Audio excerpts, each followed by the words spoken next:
우리는 지난주에 2026년 우리 교회에 가야 할 주제에 대한 이야기를 나눴습니다. 사도적 성도, 흩어지는 공동체라는 말씀이었습니다. 이것은 예수 그리스도께서 우리에게 위임하신 말씀 때문입니다. 마태복음 28장에 있는 주님이 하신 말씀은 이것이죠. 너희는 모든 민족을 제자로 삼아 아버지와 아들과 성령의 이름으로 세례를 주고 내가 너희에게 분부한 모든 걸 가르쳐 지키게 하라. 이것이 주님께서 우리에게 위임하신 내용입니다. 이걸 한마디로 말하면 복음 전파, 이렇게 이야기할 수 있는 거죠. 그래서 우리는 주님의 말씀대로, 주님께서 우리에게 위임하신 대로 선교와 복음 전파를 위해 우리가 내년도에 하나님의 말씀대로 살아가겠습니다. 그것을 의미하는 말씀을 함께 나눴습니다. 그런데 아이러니한 것은 초대교회는 전도에 그렇게 관심은 많지 않았다는 사실입니다. 이상하죠? 선교에 대한 전략이 그들에게 있었던 것도 아닙니다. 초대교회 교인들이 했던 건 뭐냐면 오직 위대한 증언을 했다 이겁니다. 예수 그리스도가 어떤 분인지를 증언했고 하나님 나라가 무엇인가를 증언했다. 이것이 초대교회의 관심이었다는 겁니다. 그들은 이를 통해서 예수 그리스도와 하나님 나라 이것을 증언하는 증인으로 살아가고자 하는 사도행전 1장 8절의 말씀을 지키며 살아갔다 이것입니다. 그들의 증언의 방법은 그래서 말이 아니라 아비투스였다. 그 얘기를 여러분과 나누려고 하는 겁니다. 우리는 그러면 이 아비투스가 뭔가에 대한 이야기를 조금 나누어야 할 것 같습니다. 도리스 메르틴의 아비투스의 힘이라는 책이 있습니다. 이 책에 보면 역사에서 굉장히 우리를 충격에 빠뜨리는 한 사건을 등장시킵니다. 1912년 4월 14일 그때는 가장 충격적인 사건이 하나 일어났던 때입니다. 바로 타이타닉호의 침몰입니다. 호화 유람선인 이 타이타닉이 침몰한 겁니다. 약 30만 톤에 달하는 거대한 빙하와 충돌하며 약 1,500명이 생명을 잃었고 약 700명이 생명을 건지는 일이 발생하게 되었습니다. 그런데 이 타이타닉호에는 1등실, 2등실, 3등실이 있습니다. 1등실은 비싸고 3등실은 저렴하죠. 생존자들을 이후에 분석을 해봤습니다. 그랬더니 1등실과 2등실과 3등실에 있었던 사람들의 생존율이 달랐습니다. 1등실은 갑판 바로 안에 있죠. 이곳에 있던 1등실의 승객의 63%가 생명을 건졌습니다. 그 아래 칸에 있던 2등실의 승객은 45%가 생명을 건졌습니다. 그 아래에 있던 3등실의 승객은 24%만이 목숨을 보존하게 되었습니다. 왜 그랬을까?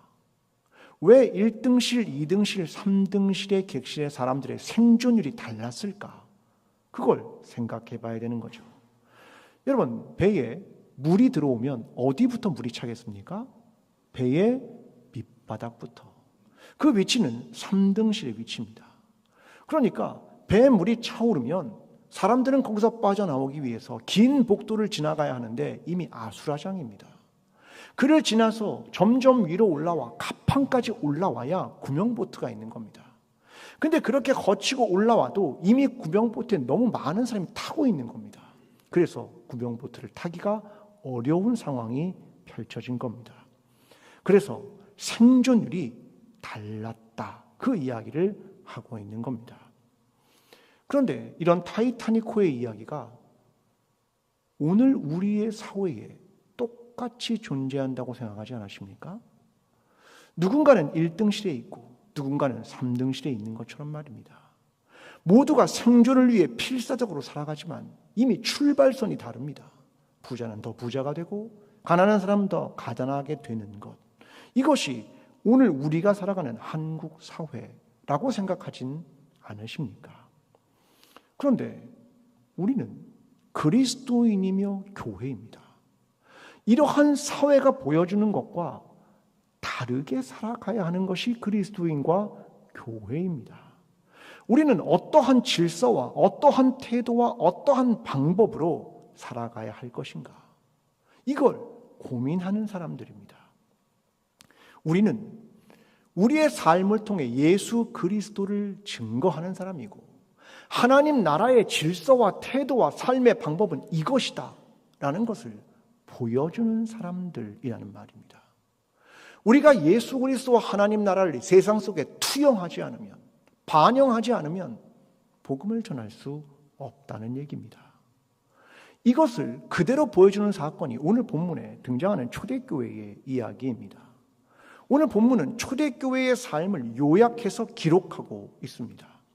사도들의 기사와 표적으로 사람들은 두려워했고, 믿는 사람들이 물건을 통용하고 재산과 소유를 팔아 사람들에게 나누어 주고 사람들과 마음을 같이 모이기를 힘쓰고 음식을 나누며 하나님을 찬미하며 그래서 온 백성의 칭송을 받았고 구원받는 사람이 날마다 더했다라는 이야기입니다. 그런데 여러분, 이 초대교회의 이야기를 외부의 누군가가 그냥 읽거나 들었다면 혹은 눈으로 그걸 목격했다면 어떤 생각을 했을 것 같습니까? 그리스도를 믿지 않는 사람이 초대교회 이런 삶을 봤다면 어떤 생각을 했을까? 그 관점으로의 전환으로 오늘 본문을 보고자 합니다. 오늘 여러분과 함께 나누려는 렌즈는 아비투스라는 렌즈입니다. 이것을 통해 사도적 성도와 흩어지는 공동체에 대한 이야기를 살펴보고자 하는 것입니다. 그럼 먼저 아비투스가 뭔지를 알아야겠죠. 프랑스의 철학자인 비에르 부르디웨라는 사람이 정의한 개념입니다. 아비투스는 이것이라고 말합니다.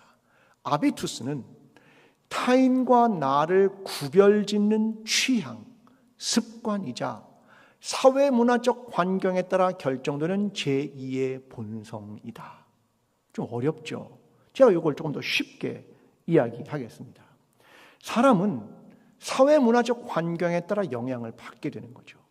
그래서 얻게 되는 제2의 본성과 같은 것, 내 몸에 마치 DNA가 있는 것처럼 내 몸에 밴 것처럼 내 본성처럼 나타나게 되는 그것이 아비투스다, 그런 말입니다.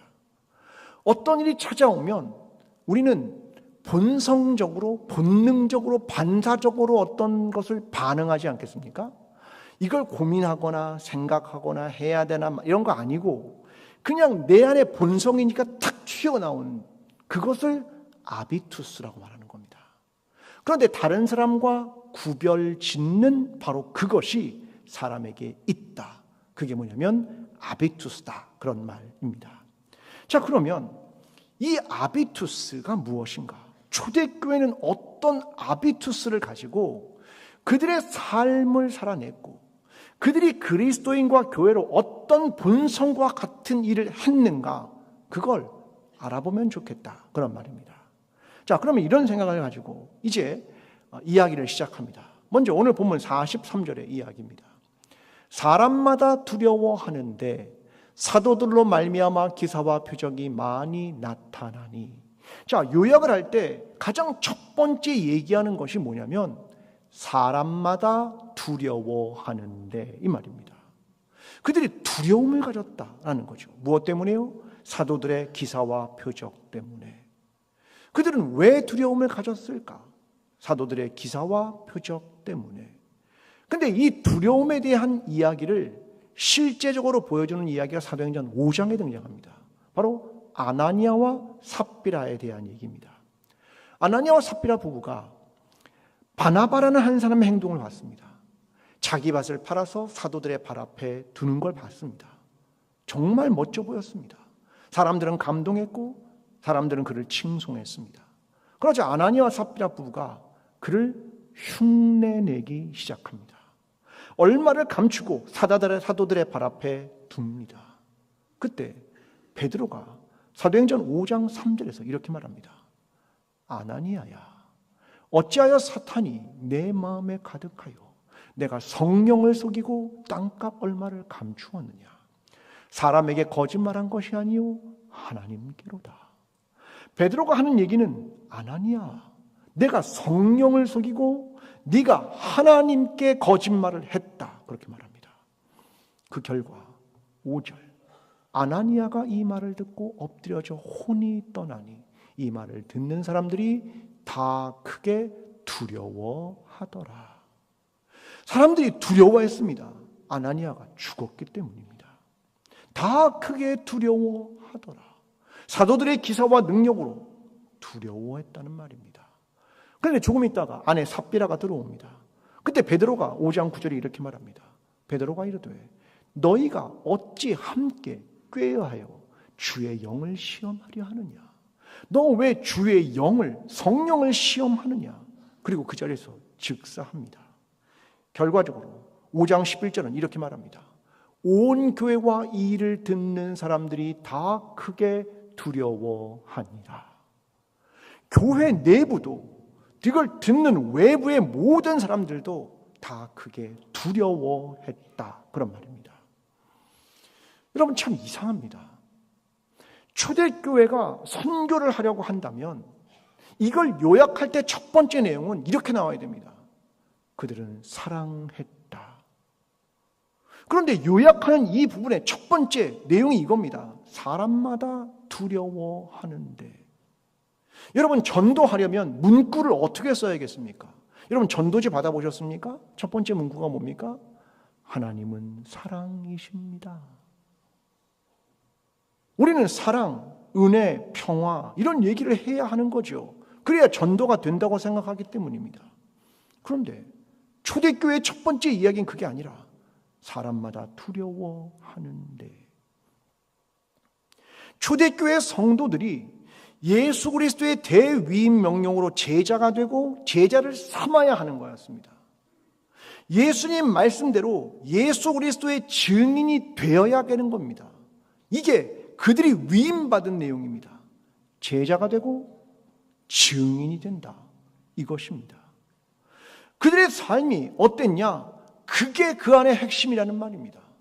제자가 되고 그래야 제자를 삼을 수 있고 예수 그리스도의 증인이 되어야 한다라고 하는 이야기 때문입니다. 그런데 아나니아와 삽비라는 외식을 한 겁니다. 겉으로는 그렇게 보이고 경건의 모양을 갖고 실제로 마음과 중심은 안 그런 겁니다. 여러분, 예수님께서 바리새인과 서기관들을 향하여 수없이 지적하시고 분노하시고 했던 내용이 뭐냐면, 너희는 마음도 중심도 없으면서 경건의 말과 경건의 모양을 가지고 있구나. 이게 외식이다. 그걸 가지고 주님이 치열하게 말씀하신 것입니다. 그런 척했다, 그런 말입니다. 제사장과 사두개인 달랐습니까? 그들은 성전을 섬기는 자들이죠. 경건한 위치에 있습니다. 제사장이니까. 그런데 실제로는 그들은 영도, 천사도, 부활도 믿지 않았습니다. 그들은 경건한 위치에 있을 뿐 그들의 마음은 아니었습니다. 사도행전 10장 34절에 이렇게 말합니다. 베드로가 입을 열어 말하되 내가 참으로 하나님은 사람의 외모를 보지 아니하시고, 하나님은 외모를 보는 게 아니라 중심을 보신다라는 겁니다. 여러분, 만약에 초대교회 공동체의 사람들에게 두려움이 없었다면 아나니아와 삽비라 같이 경건의 모양을 갖춘 외식하는 사람들에 의해서 바리새인의 종파 같은 것이 되었을지도 모릅니다. 교회는 경건한 모양만 가진 공동체가 되었을지 모릅니다. 그래서 하나님은 단호하셨습니다. 교회가 교회되는데 하나님의 살아계심을 보고 두려움을 갖게 하신 겁니다. 하나님은 너의 속마음을 보고 계신다. 내가 믿는지 믿지 않는지, 내가 나를 사랑하는지 너 자신을 사랑하는지, 어떠한 마음을 갖고 있는지 너의 깊은 걸 다 알고 계신다. 이걸 보여주었기 때문에 그것은 거짓, 위선, 경건의 모양, 종교적 행위가 사라지게 된 겁니다. 이걸 외부 사람들이 본 겁니다. 그리고 두려워한 거죠. 여러분, 그래서 예수 그리스도를 믿은 겁니다. 이상하죠. 사랑이 있으면 믿을 것 같은데 두려웠는데도 사람들이 예수 그리스도를 믿고 교회 공동체로 들어오게 됐습니다. 왜요? 교회가 교회다웠기 때문입니다. 여러분, 오늘날의 말로, 언어로 말하자면 전 이거라고 생각합니다. 교회의 자정 능력. 교회의 자정 능력. 여러분, 한국교회가 세상의 복음을 전하지 못하는 이유가 뭔지 압니까? 한국교회의 자정 능력의 상실 때문입니다. 한국교회 교인들만큼 그렇게 예배를 열심히 드리는 교인이 없습니다. 비가 오나 눈이 오나 교회를 이렇게 열심히 나오는 사람들이 없습니다. 그런데 왜 복음을 전하지 못하고 사람들이 왜 그리스도인이 안 되는 겁니까? 교회가 자정 능력을 상실했기 때문입니다. 우리는 우리 자신에게 너무 너그럽습니다. 잘못과 죄악을 해도 너무 관대합니다. 예수 그리스도, 그 십자가를 통해 우리는 죄를 용서함 받은 사람입니다. 우리에게 잘못한 사람이 누가 있으면 그를 용서해야 합니다. 맞습니다. 용서해야죠. 그런데 이상한 건 회개가 사라졌다는 겁니다. 교회는 자정 능력을 잃어버렸다는 겁니다.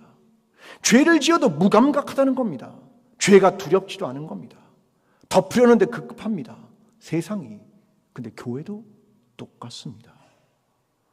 여러분, 고린도 교회에 정말 충격적인 일이 벌어졌습니다.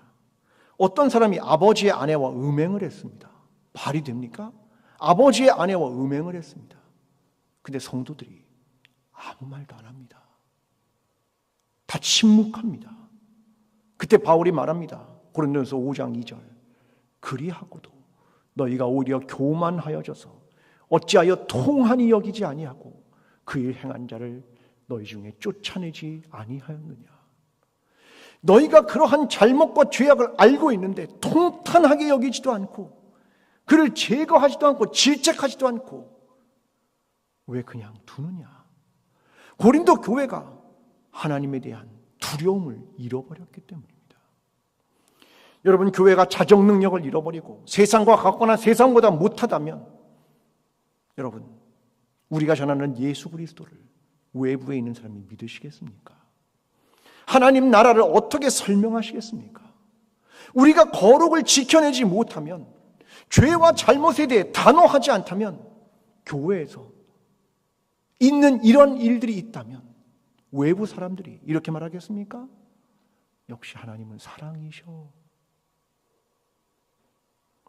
여러분, 교회는 자정 능력을 회복해야 하는 것입니다. 그래야 우리는 예수 그리스도 하나님 나라를 전파할 수 있는 겁니다.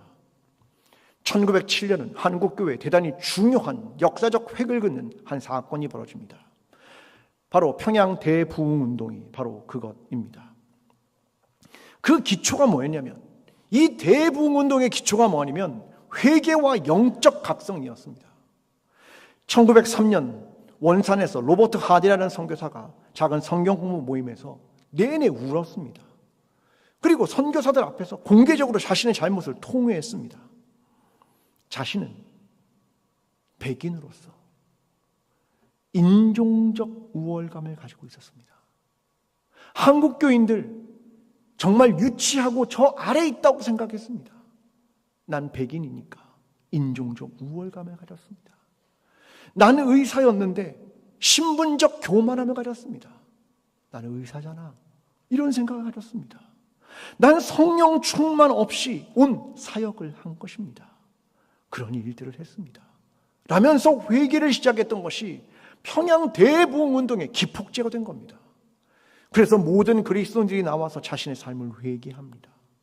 또한 이를 넘어서 사회적으로 한국교회가 운동을 벌였습니다. 금주운동. 또한 사회적으로 축첩제도를 폐지하고 강제혼을 금지하고 남녀평등의 교육기회를 부여하고 조혼을 금지하는 것을 주장합니다. 이게 한국교회 대부흥운동의 시작이었습니다. 그런데 어느 순간 한국교회는 자정 능력이 사라졌습니다. 여러분, 우리가 믿는 하나님은 보이지 않는 하나님입니다. 근데 그 하나님이 보이지 않는다 하여 하나님이 계시지 않은 것처럼 말하고 행동합니다. 하나님께 드리는 예배에 대한 두려움이 사라졌습니다. 하나님께 드리는 11조를 속입니다. 하나님이 두렵지 않으니 회개도 없습니다. 한국 기독교인의 20%는 점집에 간다고 합니다. 하나님이 보이지 않으니 하나님이 두렵지 않은 겁니다. 그래서 자정 능력을 상실하게 되는 겁니다. 여러분, 이상하게도 우리는 회개에 대한 설교를 하면 자기 자신에 대한 걸 하지 않고 저 사람이 회개해야 돼 라고 생각한다는 겁니다. 내 탓이 아니라 남 탓을 합니다. 세상에 제일 쉬운 게 그겁니다. 남 탓하는 거. 근데 그 결과는, 나의 변화는 아무것도 없다는 겁니다. 나는 변화하지 않는 거죠. 여러분, 예수 그리스도를 우리는 전하기 시작할 겁니다. 선교를 해야 하는 것이 하나님께서 우리에게 주신 사명이기 때문입니다. 근데 첫 번째 부딪히는 문제는 이걸 겁니다. 내가 복음을 전하면 사람들이 우리에게 묻겠지요. 당신이 전하는 예수 그리스도와 하나님 나라는 무엇입니까? 그리스도인이 삶의 모범이 되지 못하면, 그리스도인들이 더 옳지 않다면, 교회가 돈과 권력과 세습이라는 것, 거기에 대한 질문을 저와 여러분에게 반드시 할 겁니다. 오늘 한국교회는 이러한데 당신의 생각은 어떠합니까? 우리에게 물을 겁니다. 저는 그래서 우리가 가져야 될 첫 번째가 있다면 두려움의 아비투스라고 생각합니다. 내가 죄를 지었을 때 제2의 본성처럼 툭 튀어나오는 겁니다. 양심이 찔려야 하고 무릎을 꿇고 회개하는 본성처럼 하나님이 두렵기 때문에 튀어나오는 아비투스가 있어야 하는 겁니다. 죄를 지었는데 머릿속에 생각을 합니다. 어떻게 해야지? 아니, 무슨 생각을 하는 겁니까? 어떤 의견을 냅니다. 아니, 죄를 지었는데 무슨 의견이 필요합니까? 본능적으로 회개의 무릎을 꿇는 겁니다. 이게 아비투스입니다. 여러분, 전도할 때 자신 있게 말할 수 있습니까? 광주 제일교회 와보세요. 광주 제일교회 와보시면 예수 그리스도의 제자 공동체입니다. 그 안에 사랑이 가득할 겁니다. 하나님 나라를 보게 될 것입니다. 여러분, 이제 전도를 시작하셔야 됩니다. 그렇게 말할 수 있겠습니까? 저와 여러분 모두가 하나님에 대한 두려움으로 우리가 회개하고 우리의 공동체는 자정 능력을 가지며 이를 통하여 영혼을 구원하는 그리스도인과 그리스도의 공동체가 되는 저와 여러분이 된 광주 제일교회가 되기를 간절히 기도합니다. 오늘 본문 사도행전 2장 44절과 45절입니다. 믿는 사람이 다 함께 있어 모든 물건을 서로 통용하고 또 재산과 소유를 팔아 각 사람의 필요를 나누어 주며 그들은 베품과 나눔, 사랑과 선행을 했습니다. 예수 그리스도의 말씀을 기억했기 때문입니다. 마태복음 5장 16절. 이같이 너희 빛이 사람 앞에 비치게 하여 그들로 너희 착한 행실을 보고 하늘에 계신 너희 아버지께 영광을 돌리게 하라. 너희가 착한 행실, 너희의 빛됨을 전한다면 그걸 듣는 사람들이 하나님께 영광을 돌릴 것이다. 이 말씀을 기억하고 초대교회가 행한 겁니다. 바나바라는 사람이 있었습니다. 그에 대해서 사도행전 11장 24절에 이렇게 말합니다. 바나바는 착한 사람이요 성령과 믿음이 충만한 사람이라 이에 큰 무리가 죽게 더하여 지더라. 두 가지를 다 가졌을 때 큰 무리가 죽게 더해졌다. 하나는 뭐냐? 착한 사람이요 사랑과 선행, 또 하나는 믿음이었습니다. 이 두 가지가 있었다. 그때 복음이 전해졌다. 그런 말입니다. 여러분, 복음을 전할 때 이 두 가지가 필요 충분 조건입니다. 우리는 이 두 가지를 놓치면 안 됩니다. 그런데 언젠가부터 나누고 베푸는 일에 굉장히 인색해졌습니다. 예를 들어보겠습니다. 여러분, 만약에 누군가 형제와 자매 중에 가난하다는 이야기를 들었습니다. 그럼 먼저 뭘 하십니까? 기도하시죠. 그를 위해 기도하시죠. 하나님, 저 어려운 형제와 자매를 도와주십시오.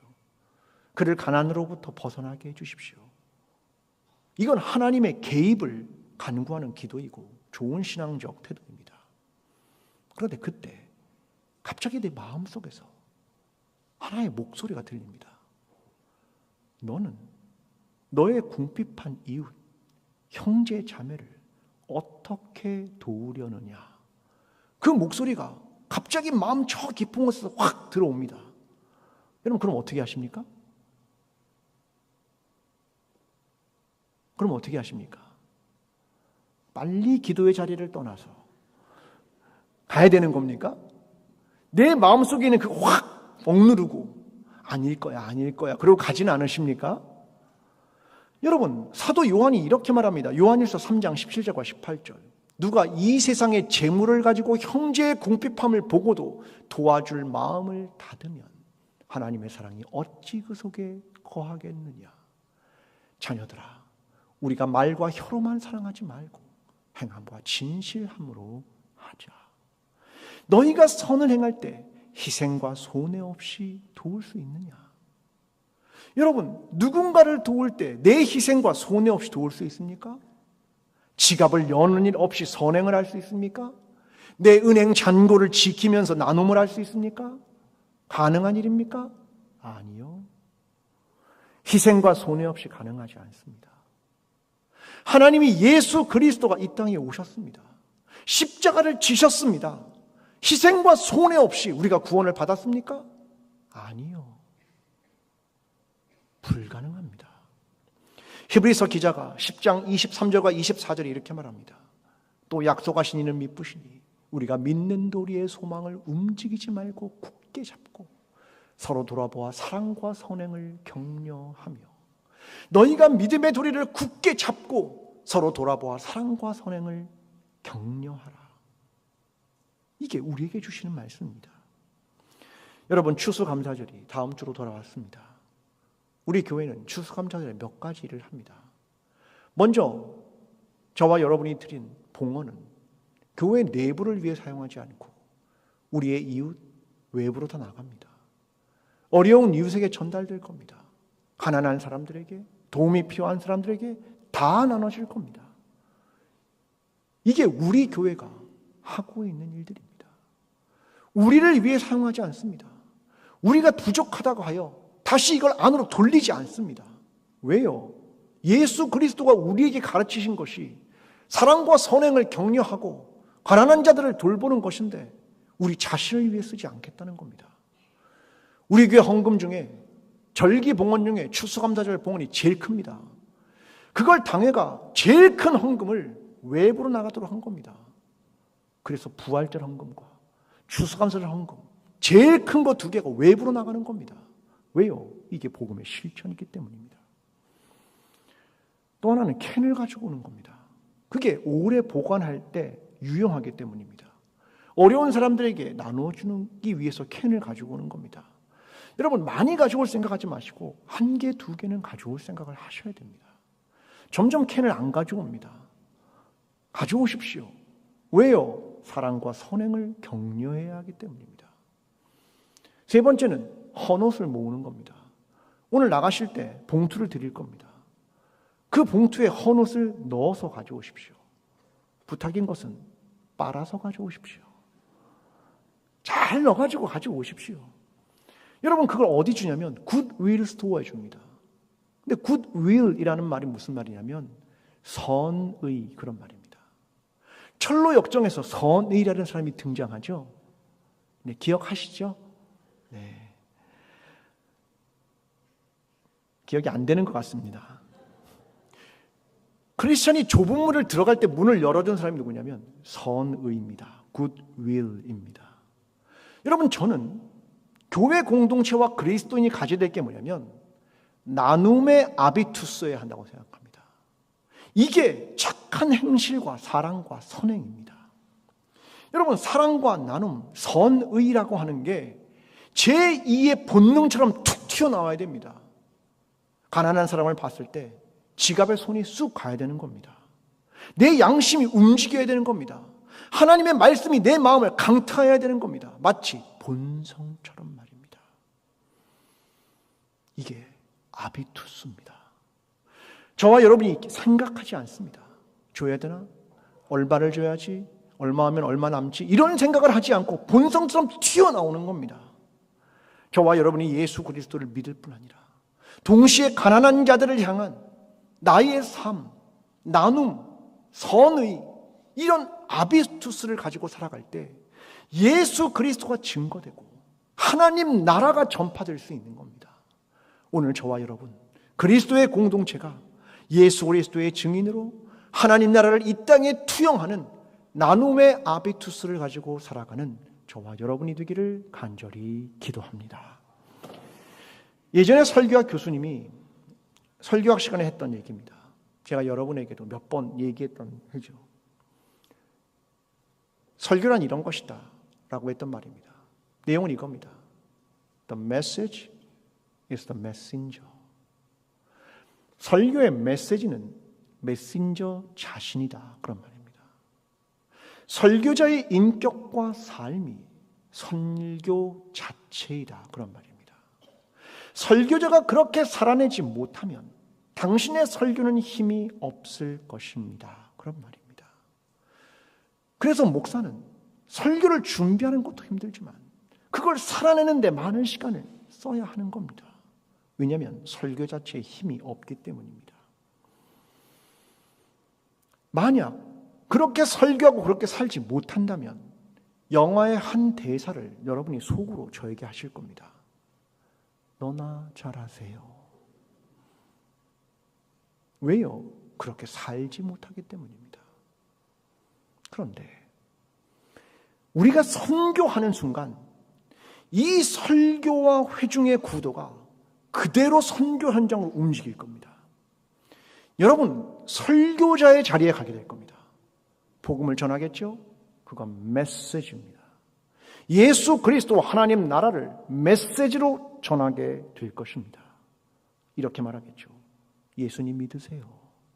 예수 그리스도는 사랑이십니다. 그러면 저쪽에 들었던 사람이 여러분에게 뭐라고 할 것 같습니까? 호의적일 것 같습니까? 아닐 것 같습니까? 만약 그 사람이 속으로 이런 생각을 하진 않겠습니까? 먼저 그렇게 사세요. 저와 여러분이 그 자리에 가는 겁니다. 설교자의 자리에. 광주제일교회 나오세요. 그러면 사람들이 우리 교회를 아는 사람들이 뭐라고 할 것 같습니까? The message is the messenger. 우리가 전하는 복음은 우리 자신입니다. 우리가 예수 그리스도의 제자로 그를 증거하고 하나님 나라를 살아가지 않으면 우리의 메시지는 힘이 없을 겁니다. 요한일서 1장 5절과 6절이 이렇게 말합니다. 우리가 그들에게서 듣고 너희에게 전한 소식은 이것이니 곧 하나님은 빛이시라. 그에게는 어둠이 조금도 없으신다는 것이니라. 만일 우리가 하나님과 사귐이 있다 하고 어둠에 행하면 거짓말을 하고 진리를 행하지 아니함이거니와. 하나님은 빛이시다고 하고 나는 빛과 사귀는 사람이라고 말하는데 내가 어둠에 있다면 난 거짓말하고 진리가 내 안에 있지 않다라는 것입니다. 내가 하나님을 사랑이라 말하고 내가 사랑하지 않으면 교회 공동체가 자정 능력을 잃어버리면 우리는 하나님 나라를 증거할 수 없을 겁니다. 한국교회 신뢰도가 바닥입니다. 왜냐하면 한국교회는 하나님 나라를 반영하고 있지 못하기 때문입니다. 사랑하지도 않고 자기 이익을 찾고 자기들끼리 살아가고 다툼과 싸움이 있고 자기들이 세상과 똑같은 방식으로 선거하고 교회가 사회에 일어나서 공공성을 잃어버렸기 때문입니다. 그리스도인이 그리스도를 투영하지 못하고 교회가 하나님 나라를 반영하지 못하기 때문입니다. 그때 우리는 이런 걸 할 수 없습니다. 담대하고 거침없이 하나님 나라를 전하더라. 이게 안 되는 겁니다. 하나님 나라를 거침없이 담대하게 전해야 하는데 내가 그렇지 못하고 우리의 공동체가 그렇지 못하기 때문에 담대하고 거침없이 예수 그리스도와 하나님 나라를 전할 수 없는 겁니다. 언어가 필요한 시대가 아니라 아비투스가 필요한 시대가 되었습니다. 즉각적으로 반응하는 겁니다. 이것은 본성과 같아서 생각하고 고민하고 결정하는 어떤 것이 아니라 몸에 밴 것이어야 합니다. 그대로 나타나야 하는 것입니다. 이게 아비투스라는 말입니다. 다시 처음의 이야기로 돌아갑니다. 타이타닉호의 이야기입니다. 타이타닉호에는 실내악을 연주하는 오케스트라 8중주 밴드가 거기에 탑승하고 있었습니다. 윌리스 하틀리라고 하는 사람이 이끄는 8인조 밴드였습니다. 그들은 주로 1등석에 있는 로비에서 연주를 했습니다. 갑판과 가장 가까운 곳이지요. 그들이 탈출하여 생존율을 높일 수 있는 가능성은 대단히 높았습니다. 살 수 있었지요. 그런데 그들은 배가 침몰해 갈 때 갑판 위에 모여 구명보트에 타는 승객들을 안심시키기 위해 연주를 시작합니다. 생과 사를 넘나드는 자리에서, 구원이 필요한 자리에서 구명보트를 타지 않고 연주합니다. 그들이 연주한 마지막 곡이 무엇인 줄 압니까? 찬송가 338장입니다. 이 곡이 그들이 연주한 마지막 곡입니다.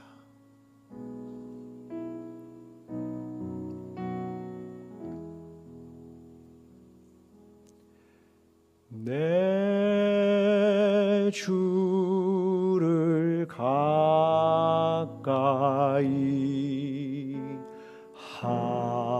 하게 함은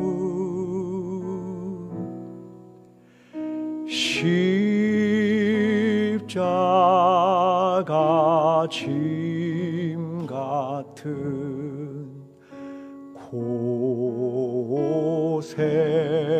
고생이나 내 일생 소원은 늘 찬송하면서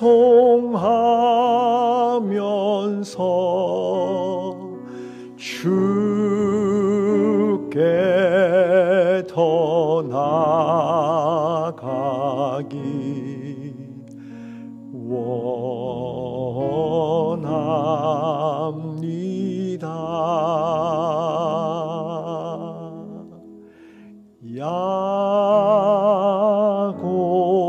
야곱이 잠깨요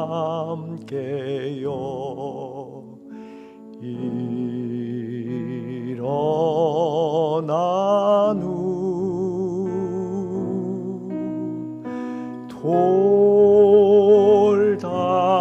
돌단을 쌓은 것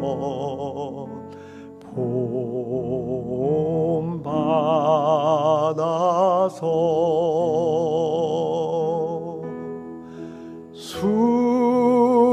숨질 때 되도록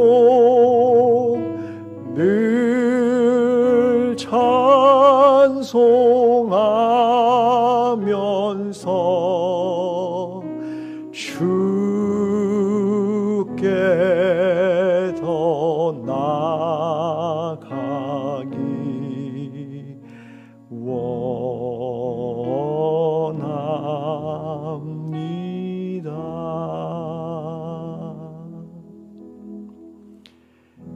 여덟 명의 오케스트라 단원은 생과 사의 갈림길에 있는 사람에게 천국의 소망을 주고 싶었습니다. 결국 밴드 전체는 사망합니다. 그들 대부분의 나이는 20대였습니다. 리더였던 바이올리니스트 하틀리는 2달 후에 결혼할 예정이었습니다. 바이올리니스트 조크 흉은 21살 약혼녀가 아이를 임신하고 있었습니다. 8명의 밴드는 사람들을 위해 자신의 삶을 희생하며 하나님 나라를 소망하도록 도왔습니다. 저는 이러한 것이 그리스도인의 아비투스, 교회 공동체의 아비투스여야 한다고 생각합니다. 그 순간은, 생과 사를 넘나드는 순간은 그걸 할 것인지 말 것인지 고민조차 할 수도 없습니다. 손해인지 이익인지 그걸 따질 겨를도 없습니다. 그냥 그동안 몸에 밴 것이 그냥 본성처럼 툭 튀어나오는 겁니다. 그리고 그렇게 행동하는 겁니다. 오늘 저와 여러분이 그리스도인의 아비투스를 가지고 그러한 삶을 살아냄으로 말미암아 예수 그리스도와 하나님 나라를 증거하며 살아가는 광주 제1교회가 되기를 간절히 축원합니다.